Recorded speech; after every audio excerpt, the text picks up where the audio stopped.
Good morning, dear students. Welcome you all for the today's digital session for the subject Science and Technology Section A.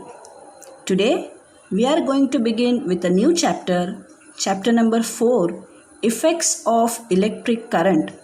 It is a chapter where all the topics are related to physics. A little bit difficult to understand the concepts but related to our day-to-day life. So the topics which we are going to cover today are energy transfer in an electric circuit and heating effect of electric current. Before moving ahead with the topics, I would just like to inform you that last year under section A, you have studied one chapter, that is current electricity. So the basic concepts related to electricity are already known to you. I hope you all have not thrown the textbooks of 9th standard away. So now, before all of you might be listening to the video, before listening to the video, I would just request you to go through the topics of current electricity from 9th standard. You have studied about potential difference, we have studied about work done, we know what is resistance, we know what are the units for current. So all these topics are already known to you. You know what is an electric circuit. So base is already studied by you, understood by you very thoroughly. Now we are going to build up the next layer for this chapter on the base of last year. And children, understand the concepts from this topic very thoroughly, because ahead if you select the engineering line, then majority of the topics will be helpful for you ahead. So we begin with our first topic without wasting any time, that is energy transfer in an electric circuit. And based on it, we are going to study Joule's heating effect, that is Joule's law of heating. You can see an electrical device here, that is an electric iron. Now electricity means in our day-to-day life, every day you are very much used to it right from the morning. Right from the morning you get up, the first thing is you switch on the lights, your fans are working on. Now you know online classes are going on, so your mobile you are put for charging, or the laptops, computers, all these things which you use are the electronic devices. So they all require the electric connections. So now we are going to see how energy transfer takes place in an electric circuit. You can see an electric circuit over here, a small experiment which will help us to demonstrate the above concept. Materials required are connecting wires. You all know for a circuit to be built up, wires are required, electric cells, electrical resistance, a voltmeter to measure the potential difference, an ammeter to measure the current, a plug key. Connect the circuit. You can see how the circuit is connected. You can see this is the positive and this is the negative electrode of the cell. Measure the current I. Also measure the potential difference V for AB. AB means what? Between the two ends of this resistance, you are going to measure the potential difference. Now here you can see potential A is at a higher potential as compared to potential B. Why? Because point A is connected to the positive electrode of the cell and point B is connected to the negative electrode of the cell. This also last year you have studied under the heading potential and potential difference. We had taken the example of tank, water which is at a higher level, water which is at a lower level. Next, if a charge Q flows from point A to B, you all know the unit of charge is Q. It is denoted by capital Q. If a charge Q flows from A to B, work V into Q. Again recollect the formula for work. Potential difference in moving a charge from one place to another. So potential difference in moving a charge V multiplied by Q has been done on the charge while going from point A to point B. And who is the supplier of energy? The source of energy is the cell. The cell gives this energy through the charge Q to the resistance where work is performed. If the charge Q flows from A to B in a particular time t, the work is performed in time t, then during that time the energy is given to the resistor. And this energy is received by the resistor and is converted into heat energy. A very small example I will give you about this heat energy. When you know, even if you place your mobile on the for charging, after a certain amount of time, if you touch the mobile, it becomes hot. Or electric iron, you know, or any electrical devices. That is why mother tells you switch off the fan for some time. Garam jhala asel pankha, tube light. See, if it is on for a large amount of time, you go and touch it, it will be hot. So energy which is received is converted into heat energy and the temperature of the resistor is increased. From this we are going to see the Joule's law of heating. Last year's again recollection, work, energy and power. Electrical power is equal to electrical energy upon time required. Now electrical energy means what? The work done in moving a charge from one place to another. So we multiply by Q upon T. Now AB I will not read every time, you all know it is the between two terminals A and B. That is equal to V multiply by I. Why we multiply by I? Because Q upon T, you all know last year electric current is Q upon charge upon time. So that we are going to substitute over here. So V multiply by Q upon T we are going to write as I. The source of energy, the cell, gives in time T the energy T multiplied by T to the resistor. Now if I is the current, all of you know current is denoted by I, flowing continuously through the circuit, the heat produced in the resistor in time will be heat is equal to P multiplied by heat energy. H is what? Heat energy. Power multiplied by time. Now what is the formula for power? Just now we have derived V into I. So V multiply by I multiply by T. Now all of you have studied Ohm's law last year. What is Ohm's law? V is equal to I multiply by R. So V is equal to IR. So that value IR of V we are going to substitute over here. So what will be H now? V square multiply by T upon R. Now similarly H is equal to I multiply by R multiply by T. So I square, I multiply by I is I square, R multiply by T is RT. So what is final heat energy? I square R multiply by T, and it is called the Joule's law of heating. Now what is Joule's law? What you can state about the Joule's law? The quantity of heat generated in a conductor of resistance R when a current I flows through it for a particular time t is directly proportional to square of the current, resistance of the wire and time for which the current flows. The amount of heat energy, this is not given in the textbook. If you search on the Google net, you will get the Joule's law. The amount of heat energy which is generated in the conductor of resistance R when a current I flows through it for a particular time t is directly proportional to the square of the current, the resistance of the conductor and the time for which the current flows.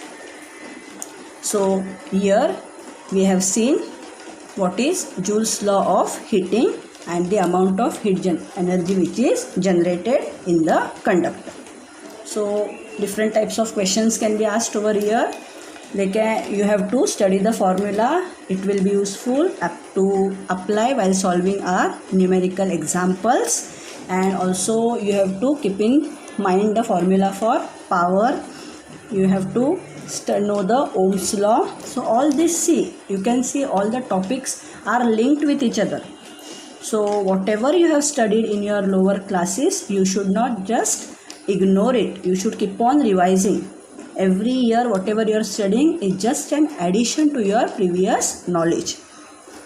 With this we move on to our next topic, that is unit of electrical power.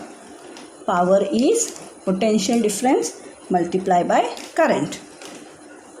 Potential difference unit is volt. Current is measured in ampere. So 1 volt multiplied by 1 ampere is equal to, what is 1 volt? 1 joule upon 1 coulomb. And what is 1 ampere? 1 coulomb upon 1 second. So this 1 coulomb and 1 coulomb, if they get cancelled off, what remains? 1 joule upon 1 second. And joule per second is nothing but watt, which is denoted by capital W. So the unit of electrical power is watt. 1 watt now here we have derived. So it is watt and is expressed by a capital W. And this is nothing new for you all. Already the unit of power, the definition of power you have studied in second chapter in 9th standard, that is work, energy and power. What is power? Power is the rate at which work is done. Then what you can say about electrical power? The rate at which electrical energy is consumed. That is power. And hence we say high power, low power electrical devices, you know, air conditioners, geysers, heaters, they require high power. They are working on very high power. So power supply, whenever the current goes away, you either say current supply is off or power supply is not there. So this all are linked with each other. Now we move on to our next topic, that is heating effect of electrical current. Now you can see these devices, all these devices which you can see, this electric iron. What do you mean by heating effect of electric current? Just now in the beginning I have told you that when current passes for a large amount of time, your work done is converted into heat energy and the temperature rises. So electric iron or geyser, you know, when you put the button on, it heats up your water. Or electric iron, when it becomes hot due to the heating effect, this hot electric iron is used for ironing your clothes. So now what is this heating effect? Let us see. When a resistor is connected in an electrical circuit, heat is produced in it due to the current. When a resistor is connected in an electrical circuit. So see, if you keep an electric iron without connecting it, your connections are not on, or your electric geyser, if you touch them, they are cold. So when the current flows through it, then only heat is produced, and this is known as heating effect of electric current. And many of your devices in your day-to-day life, such as electric boiler, electric iron, electric heater, electric cooker, electric bulb, which all of you know, nowadays oven. Many of you all are in lockdown enjoying many of the grilled things in the oven. So all these are the different applications which make use of heating effect of electric current. Means when current flows through it, the more and more passage of current, more and more heat is generated, and more it is applicable in different devices. Now here electrical conductors having higher resistivity are used here. I don't think any word is new for you over here. Electrical conductors. What are conductors? Last year we have studied conductors and insulators. What do you mean by conductor? Substances which allow the electric current to flow through them very easily are known as electrical conductors, whereas substances which do not allow the electric current to flow through them are known as insulators. So here in this all devices, electrical conductors having higher resistivity are used. What is an example which is given? A coil made up of an alloy nichrome is used in electric heater or cooker as a resistor, while a tungsten wire is used in an electric bulb. All of you know the use of electric bulb. So this electric bulb, it consists of a filament. If you see the bulb very minutely, take a bulb in your hand, especially the transparent bulb you take in your hand, the filament inside the bulb you will be able to see very clearly. This filament is made up of tungsten, which has a very high melting point up to 3400 degrees Celsius. Means what? It does not melt very easily and it can be heated to a very high temperature. So more and more it can be heated, more and more light you will get. So especially in your small temples which you have in your houses, there also small bulbs are there, electric bulbs. So during the night time they give light. So this filament can be heated to a very high temperature without melting, and hence the tungsten wire and all is used in an electric bulb. The hot wire also radiates heat. All of you know what is radiation to a certain extent. Yes, now all of you, when you purchase an electric bulb, first all of you are going to see how the filament looks like. Okay, if you want to see a diagram, here on the next slide we have the diagram where uses of coil. You can see inside the bulb, this is the filament of the bulb which is made up of tungsten. This is a glass bulb. All of you know it is made up of glass. Different types of wires are there. Gas is there, especially the nitrogen gas or the vacuum. This is the screw cap which you can see over here. Now you also have a diagram on page number 49 in your textbook. Labelings are slightly different over there. Here they have given gas, there it is nitrogen gas. Here they have given base. Base means what? Screw cap. Here they have given glass, it is a glass bulb. Here it is a solenoid type coil. Here it is a filament.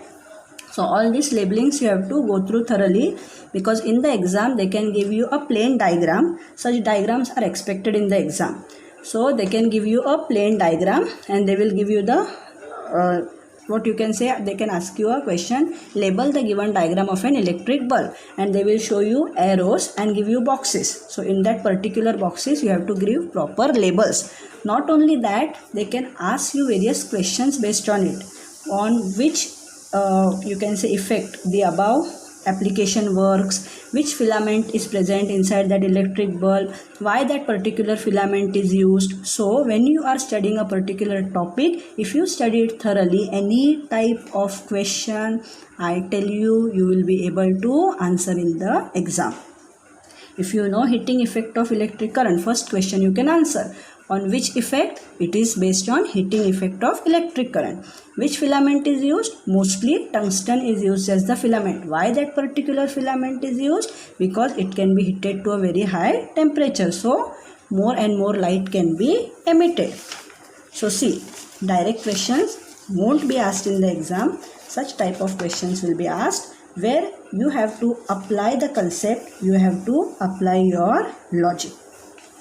Next, now here see, one slight, you can say, not a mistake, but children take it that tungsten is having melting point 3400 degrees Celsius, but they don't read, it is too nearly. So if you want the correct melting point of tungsten, it is 3380 degrees Celsius. Children don't read this word nearly, and in the exam they create a mistake. They write melting point of tungsten is 3400. It can be heated up to nearly 3400. 3380 means near to 3400. So take a note of it very seriously. Now a very known concept to you, which is heard by you many times, that is short circuit and overloading of the circuit. You have heard the word short circuit, especially in the rainy seasons. We hear or read about a building catching fire. Not only buildings, but in your home also. Your home also a short circuit can take place. Sometimes if we switch on an equipment in our house, the electrical fuse wire melts and the electric supply shuts down. Now your home electrical connections, you all know electrical connection wires are there in your house. They consist of 3 different types of wires, that is live, neutral and earth wire.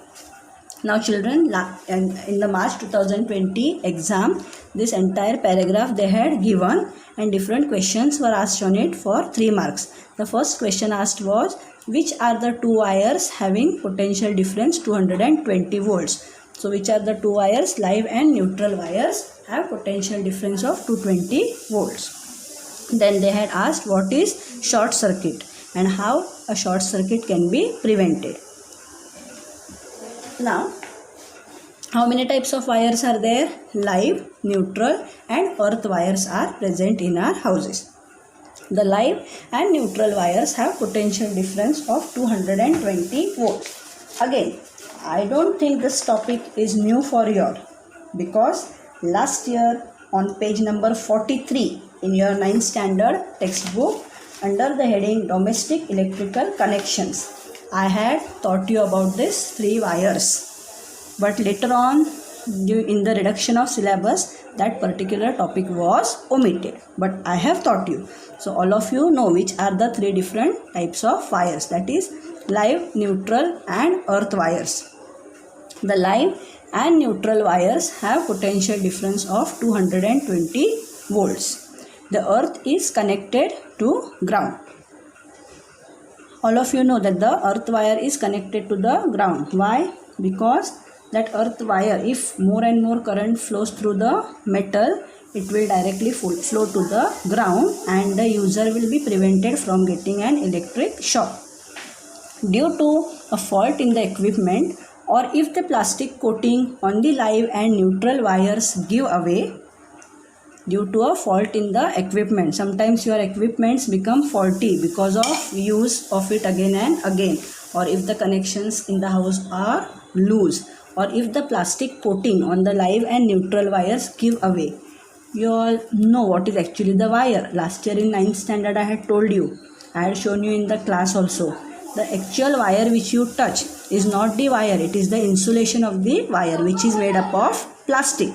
So inside this wire actually you can see the copper wire. So if that plastic coating gives away, it is lost, what happens?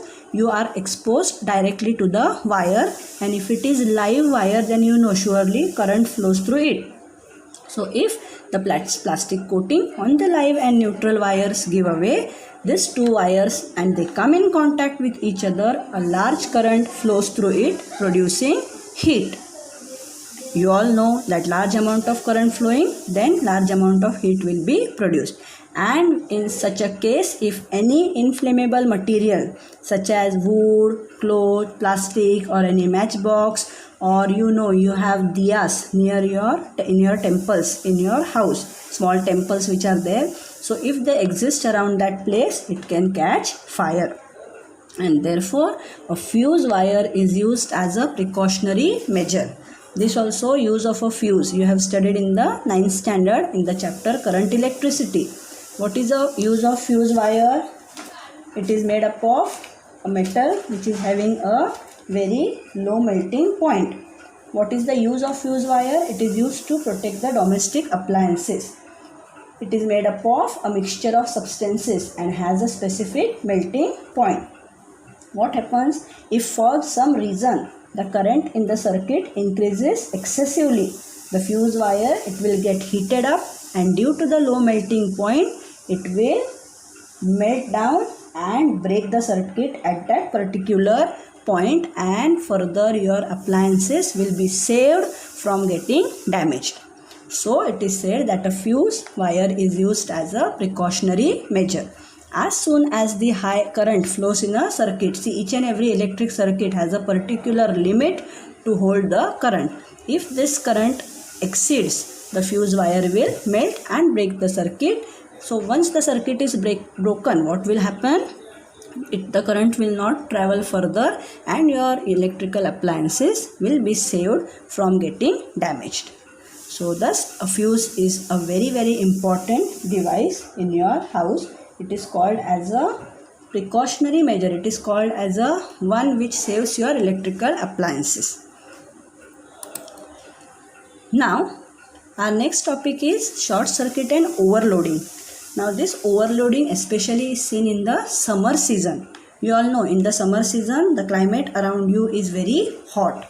So, huge electrical power is used in the evenings due to home lighting, fans, air conditioners, use of electricity in shops, etc. Why it is said summer season? You know, summer season it is very hot, so your fans work on continuously in your houses and the use of air conditioners are at a great height, which is not being seen during the rainy or the winter season.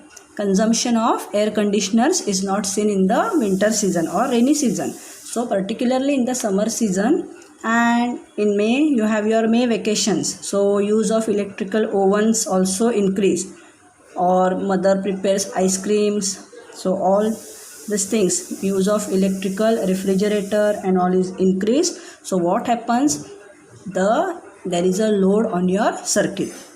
As I have told you, each and every circuit has a particular limit to hold the current. What happens, as a result excessive current is drawn from the transformer which is supplying the electricity. And if the capacity of the transformer is insufficient, its fuse wire melts and the supply gets shut down. Such events occur due to overloading. So, how you can prevent overloading of the circuit? All of you know that the transformer supplies the electricity. Sometimes in Virar, also in our areas, 2 to 3 days the power supply is not there. We say that the main transformer is not working or the main transformer is burnt or damaged. So this all things happen when the supply of current exceeds that particular limit. So how you can prevent overloading of the circuit? You can prevent overloading of the circuit by not using electrical appliances of high power rating at the same time. If you ask me how not at the same time, take a small example of your house. You know, now during the daytime you get up in the morning in the summer season, your air conditioners they remain on. So what you should do, you know, now in the morning we have woken up from our sleep. So you have to switch off the AC, because your mother might be using the electric mixer or morning time, so many of them may have a bath, so electric geysers, heaters, they are working. Your electric oven might be working. So see, now there is a rating between electrical appliances, high power and low power. Your tube lights in the house, your electric fans, they are all low electrical power, low rating of electrical power, because they require very small amount of current for their performance. Whereas air conditioners or your electric geysers, electric mixers, they what you can say draw a large amount of energy, and hence those who are using more amount of air conditioners or geyser in their houses, you know how much bill comes. Yes, you know the difference in the bills. So you should know which are the high rating electrical power appliances. And if you want to save your house from overloading of the circuit, see what happens due to overloading, the circuit may also catch fire, and power supply in your house only will get cut off. So to prevent overloading, you should only take a care that the high power rating electrical appliances should not be used at the same time. Now you can see different types of fuses I have shown over here. Cartridge fuse, rewirable fuse, switch fuse, dropout fuse. This is mostly used for ACs. MOV fuse. These are the different types of fuses. So fuses may range in prices, in their quality. So, but a fuse is a very important device. So here today we have completed the first topic of our syllabus, that is electric circuit. You have seen energy transfer in an electric circuit, and we have seen the heating effects of electric current. In our next session, we are going to start with magnetic effect of electric current. Till then, all of you are just requested to go through the chapter Current Electricity from 9th standard and 10th standard also read further. Thank you, dear children.